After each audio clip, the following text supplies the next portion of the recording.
Allahumma barik wa salli wa sallim nahmadu nusalli ala rasulil karim amma ba'.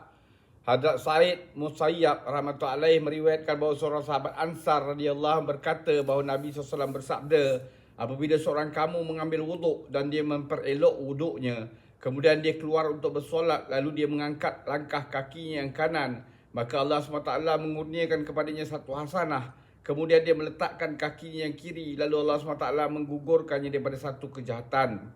Maka sekarang seorang itu boleh membuat pilihan sama ada memendekkan langkahnya atau memanjangkan langkahnya.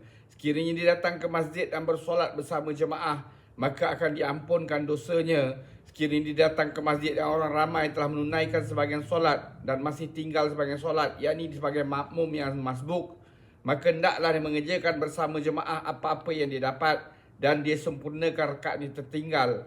Untuknya juga pengampunan. Sekiranya seorang itu datang ke masjid dan orang ramai telah menunaikan solat, maka hendaklah disempurnakan solatnya bersendirian, dan baginya juga pengampunan. Abu Daud.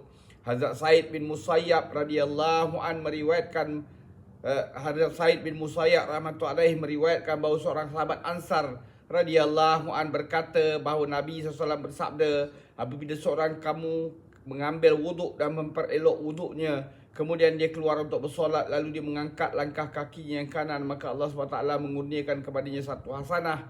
Kemudian dia meletakkan kakinya yang kiri, lalu Allah SWT menggugurkan daripadanya satu kejahatan.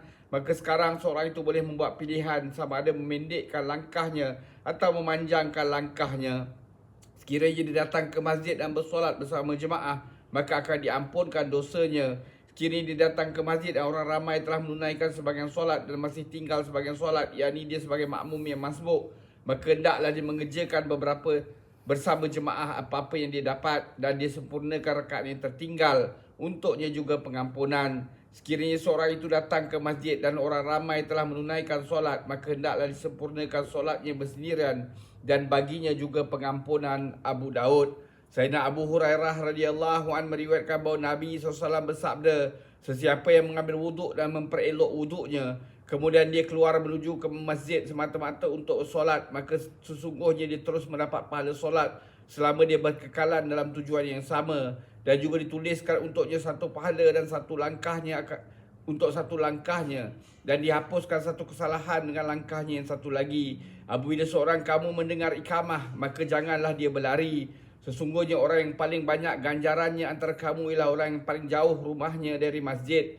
Murid-muridnya bertanya, kenapa, wahai Abu Hurairah? Beliau menjawab, kerana banyaknya langkah Muwatta Imam Malik. Semoga Allah SWT bagi kita taufik untuk kita ambil iktibar, amalkan dan sampaikan. Subhanallahi wa bihamdihi, subhanakallahumma bihamdika, asyhadu an la ilaha illa anta, astaghfiruka wa atubu ilaik.